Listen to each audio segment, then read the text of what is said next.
बागेश्वर सरकार ने बिहार में अपना जो कार्यक्रम रखा तो लालू जी के सुपुत्र ने क्या बोला कि यहाँ पे सांप्रदायिक सद्भाव बिगाड़ने के लिए आ रहे हैं। और आप देखिए, इसको तुष्टिकरण नहीं तो क्या कहेंगे।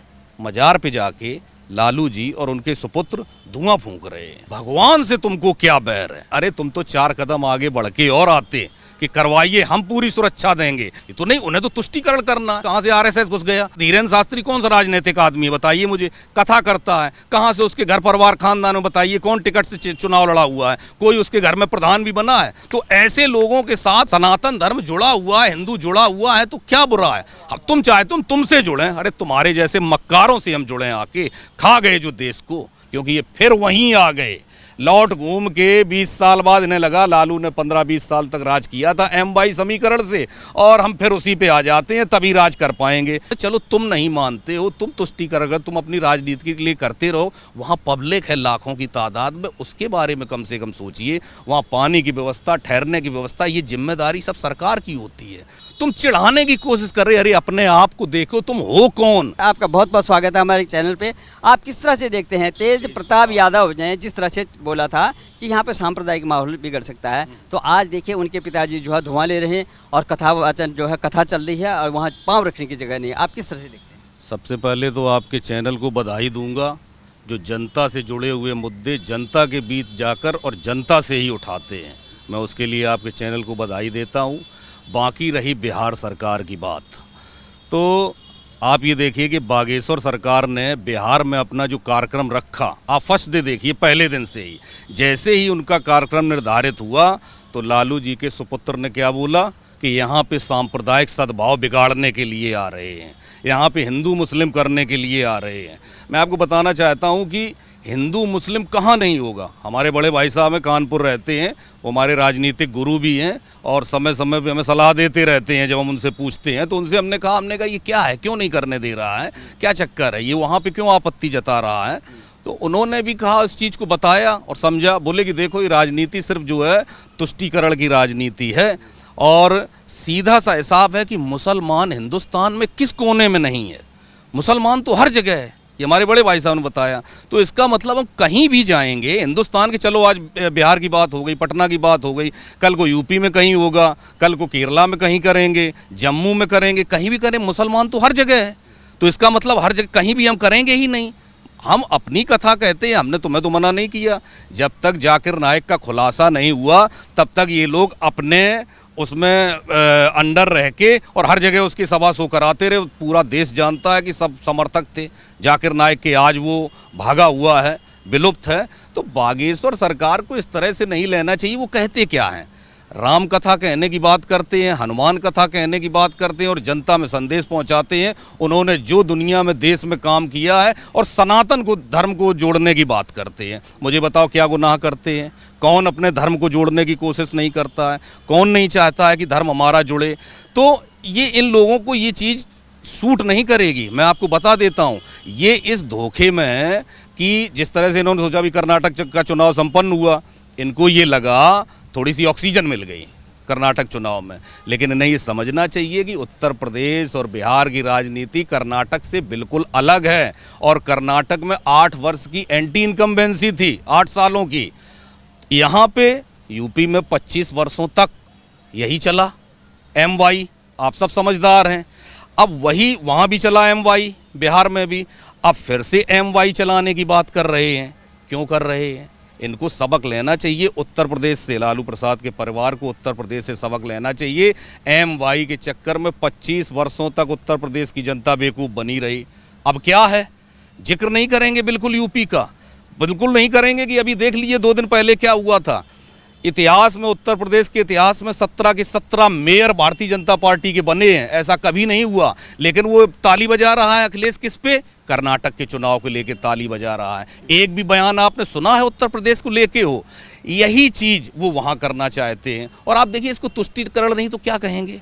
मजार पे जाके लालू जी और उनके सुपुत्र धुआं फूंक रहे हैं, आप समझ लीजिए। और वहाँ राम कथा में बाधा उत्पन्न कर रहे हैं। आज ही आपने टीवी पे खबर देखी होगी कि अब केवल हनुमान कथा होगी। हालांकि उसका कारण ये बताया कि बहुत ज़्यादा गर्मी है, वहाँ अव्यवस्था है। मैंने मान लिया व्यवस्था है। तो आप ये बताइए, व्यवस्था बनाना किसका काम है? सरकार का काम है। वहाँ कितनी भीड़ है, वहाँ से 50 गुना भीड़ इलाहाबाद के कुंभ में थी, वहाँ से 50 गुना भीड़ इलाहाबाद के कुंभ में थी। वहाँ क्यों नहीं अव्यवस्था हुई? वहाँ किसी को पानी की ज़रूरत नहीं थी, वहाँ किसी के रहने की ठहरने की व्यवस्था की कहीं कोई आपको समस्या समझ में आई? आखिर बिहार सरकार ऐसा क्यों नहीं कर सकती है? क्योंकि ये फिर वहीं आ गए, लौट घूम के 20 साल बाद इन्हें लगा लालू ने 15-20 साल तक राज किया था M-22 समीकरण से, और हम फिर उसी पे आ जाते हैं, तभी राज कर पाएंगे। क्योंकि नीतीश का तो आपको पता ही है, बिल्कुल डब्बा गोल हो चुका है। उसके साथ 4 वोट नहीं है, 4 लोग नहीं रह गए हैं। तो इनको सीधा सीधा तुष्टीकरण करके और ये अपने पक्ष में करो। राम कथा कम से कम कुछ तो शर्म करो, थोड़ी बहुत तो शर्म आनी चाहिए। तुम अपने आप को सनातनी कहते हो, कृष्णवंशी कहते हो, कुछ तो सोचो। कब सोचोगे आखिर? हर जगह कहाँ इनका समर्थन मिला है? कभी तो कहीं तो इनका समर्थन मिल जाता, इनका राम मंदिर में समर्थन मिल जाता, इनका 370 में समर्थन मिल जाता, इनका मथुरा में अभी चल रहा है वहाँ समर्थन मिल जाता, इनका ज्ञानवापी में समर्थन मिल जाता, इनका हनुमान कथा में समर्थन मिल जाता। कहीं तो मिलता, कहीं समर्थन नहीं मिल रहा। तो आप बताइए, इनको हम कैसे समझेंगे ये सनातनी हैं या ये कृष्णवंशी हैं? हम कैसे मान लेंगे इनको? किस आधार पर हम इस चीज़ को मान लें? तो इन चीज़ों को हटा के राम कथा होने, चलो तुम नहीं मानते हो, तुम तुष्टीकरण तुम अपनी राजनीति के लिए करते रहो। वहाँ पब्लिक है लाखों की तादाद में, उसके बारे में कम से कम सोचिए। वहाँ पानी की व्यवस्था, ठहरने की व्यवस्था, ये जिम्मेदारी सब सरकार की होती है और किसी की जिम्मेदारी नहीं होती है। और आज देखिए दिव्य दरबार जो है, जिस दिव्य दरबार के लिए हिंदुस्तान के कोने कोने से लोग आते हैं, वहाँ की अव्यवस्था के मद्देनज़र अब अव्यवस्था बताई जा रही है भाई खबरों में। मुझे तो ऐसा लगता है अव्यवस्था फैलाई गई है बिहार सरकार के द्वारा। टीवी में ये दिया जा रहा है कि भाई अव्यवस्था है, गर्मी है बहुत ज़्यादा, फलाना है, ये है वो है, लेकिन मैं आपको बता रहा हूँ ये अव्यवस्था फैलाई जा रही है बिहार सरकार के द्वारा। और अगर इसकी जांच कर ली जाए तो यही चीज़ निकल के आएगी। कुछ चैनलों में बाइट्स चल भी रही हैं, आप देखेंगे किसी चैनल में ये बाइट चल रही है कि वहाँ पे जो है सरकार की दखलंदाजी की वजह से ऐसा हुआ है। केवल हनुमान कथा, अब उन्हें अपील करनी पड़ी, तुम्हारा सरकारी दबाव है तो करनी पड़ी, लेकिन कब तक जनता को दबाओगे? एक ना एक दिन तो ऐसा आएगा कि तुम लोगों को पता चलेगा। सत्ता के बिना ये लोग, आप ये समझ, लालू प्रसाद की आप बात कर रहे थे कि अभी धुआं फूंक रहा है।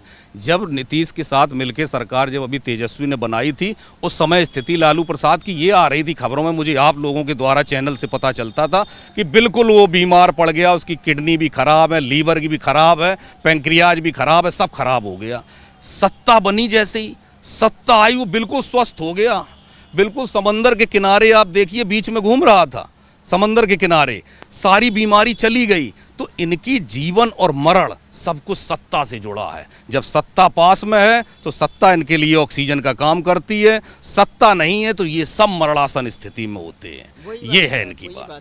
जो मुखिया हैं लालू प्रसाद यादव जी, वो आज जो है मजार में धुआं ले रहे हैं, दूसरी तरफ जो है वहाँ पर सनातनियों की इस तरह से भीड़ उमड़ रही है। और आचार्य धीरेन्द्र शास्त्री कहते हैं मैं किसी पार्टी से नहीं हूँ, मैं केवल राम कथा करता हूँ। हमारे सनातन में जो कथाएं हैं जो प्रचलित हैं तो हम उसका जो है व्याख्यान करते हैं। और एक बात वो और बोलते हैं कि ये राष्ट्र जो है सनातनी है और ये राष्ट्र जो है हिंदू राष्ट्र था और हिंदू राष्ट्र हम बनाने की कोशिश कर रहे हैं, ये बात हो रही। तो क्या इसी का परिणाम तो नहीं है कि जो ये उनका विरोध हो रहा है, उनकी जो है कार्यक्रम को नहीं होने दिया जा रहा है ये बिहार में? तो क्या लगता है? बिल्कुल यही बात है, बिल्कुल आप सच बोल रहे हैं कि एक तरफ आपने जो है दिव्य दरबार हनुमान कथा में बाधाएं उत्पन्न की हैं और दूसरी तरफ तुम लोग पिता पुत्र मिलकर धुआं फूंक रहे हो, चिढ़ा रहे हो, तुम चिढ़ाने की कोशिश कर रहे हो। अरे अपने आप को देखो, तुम हो कौन?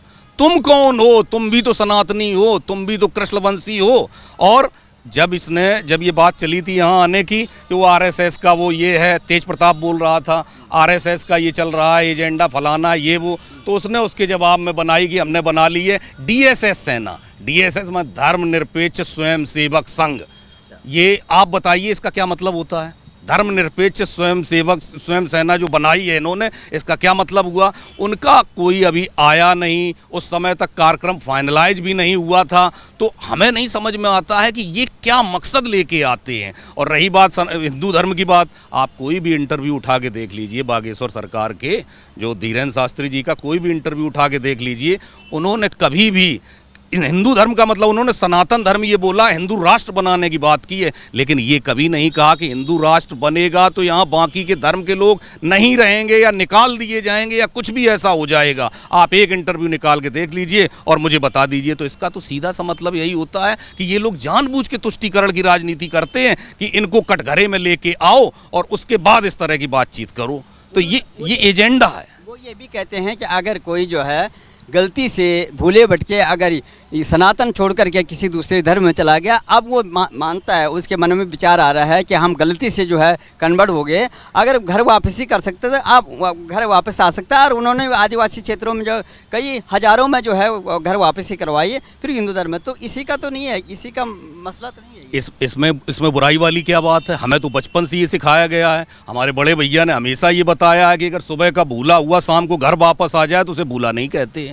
तो इसमें क्या बुराई है बताइए? अगर कोई भूल भटक के किसी लालच से, तुमने लालच दे के उसका धर्म परिवर्तन करवाया है या कुछ और दे के धर्म परिवर्तन करवाया है, वो अगर वापस हिंदू धर्म की शक्ति को समझ के और वापस आना चाहता है अपने धर्म में, तो बताओ मुझे क्या है? कहीं वो लेके टॉर्च लेके तो ढूंढ नहीं रहे हैं बाबा जो धीरेन्द्र शास्त्री जी, टॉर्च लेके तो ढूंढ नहीं रहे हैं कि वहाँ पे जाएं और हम उसको ढूंढ के लाएं, या तुम्हारे किसी धर्म के आदमी को लेके आए हों, ये देखो मौलाना साहब हैं या ये देखिए जो है जोजस साहब हैं और इनको हम धर्म परिवर्तन करके हिंदुओं में ले आए। जो चला गया था मजबूरीवश, लालचवश या डर के कारण, उनको वो जोड़ने की कोशिश कर रहे हैं और जबरदस्ती नहीं है, उनके दरबार में आकर स्वयं जुड़ रहा है, स्वयं हिंदू धर्म स्वीकार कर रहा है। इसमें बताइए बागेश्वर सरकार की गलती है? आप बताइए कहाँ से है? वो क्या गलत कर रहे हैं? अगर कहीं रास्ता भटक जाते हैं, कोई हमारा दोस्त मित्र या हमारा ईष्ट अगर कोई ये कहता है कि जो हमें समझाता है, हम अपनी बात से अगर गलत बदल जाते हैं, तो बताइए क्या बुराई है इसमें?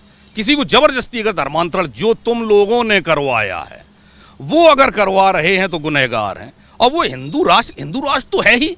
आप बताइए इस्लाम धर्म कितना पुराना है? 1000 साल, 2000 साल। सनातन धर्म सैकड़ों क्या हजारों वर्ष पुराना है। आप बताइए, हजारों साल पुराना सनातन धर्म है, क्या उसका मुकाबला है? सब इसी से कन्वर्ट होके बने हैं, सारे धर्म हिंदू धर्म से ही कन्वर्टेड होके बने हैं। अगर कुछ भटके हुए लोग चले गए और वो वापस आ रहे हैं तो इसमें बुराई क्या है? अच्छा, दूसरी तरफ आप देखते हैं कि लालू प्रसाद यादव जी जो है सूर्य अर्घ्य देते हैं और जो छठ पूजा होती है बढ़ चढ़ के उनका पूरा परिवार जो है पूरे सनातन जो है संस्कृति के अनुसार जो अनुष्ठान करता है, पूजा करते हैं। लेकिन दूसरी तरफ जब राम कथा वहाँ पे हो रही है, आचार्य धीरेन्द्र शास्त्री की जो है पंडाल में जो है जगह पैर रखने की जगह नहीं है, सब लोग जो है कथा स्मरण कर रहे हैं, वो जो है मजार में जा कर के धुआं फूंक रहे हैं। तो वो ये क्या शो करना चाहते हैं? क्या अपने वोट बैंक के साधने के लिए यादव और मुस्लिम को जो है इकट्ठे करके भारतीय जनता पार्टी, ये सनातन जो समर्थित जो है पार्टियां हैं, उनको क्या नीचा दिखाना चाहते हैं या उनके बदले का वोट साधना चाहते हैं? यही तो दोहरा चरित्र है। वो जो है अर्ध उसके लिए जब जाते हैं स्नान करने छठ पूजा के लिए, वो भी एक मीडिया में आने के लिए है, वो भी वोट जोड़ने के लिए है। और अब राम कथा को रुकवा के तुष्टीकरण करके MY समीकरण भी साधना है। इनका काम ही यही है, ये यही करते हैं और कुछ नहीं है इसके अलावा। लेकिन इससे हासिल होने वाला कुछ नहीं है।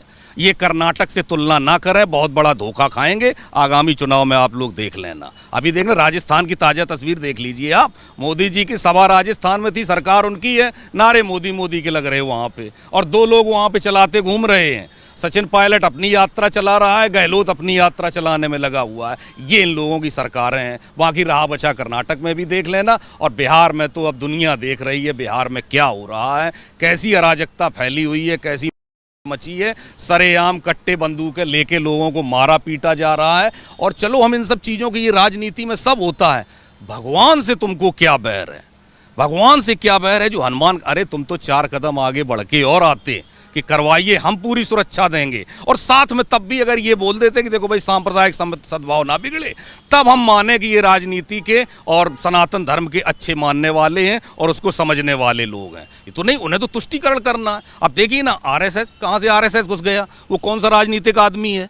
वो कौन सा धीरेन्द्र शास्त्री कौन सा राजनीतिक आदमी है बताइए मुझे, कथा करता है, कहाँ से उसके घर परिवार खानदान में बताइए, कौन टिकट से चुनाव लड़ा हुआ है, कोई उसके घर में प्रधान भी बना है? आज से 6 साल पहले तक झोपड़ी में लालटेन जला के रहने वाला इंसान था धीरेन्द्र शास्त्री, और आज भी उसका घर देख लीजिए तो 10 बाई 10 का एक कमरा है जिसमें रहता है, कभी भी आप देख लीजिए जाके। जो और जिसको ना यकीन हो मेरे साथ चले, मैं उसे अपने खर्चे पे दिखाऊंगा कैसे वो धर्म का प्रचार कर रहा है। तो ऐसे लोगों के साथ अगर जुड़ा हुआ है, सनातन धर्म जुड़ा हुआ है, हिंदू जुड़ा हुआ है, तो क्या बुरा है? अब तुम चाहे तुमसे जुड़े, अरे तुम्हारे जैसे मक्कारों से हम जुड़े, आके खा गए जो देश को, हमें बता दो ना, तुम बता दो कि तुम्हारे पास इतना रुपया पैसा कहां से आया, केवल इतना बता दो।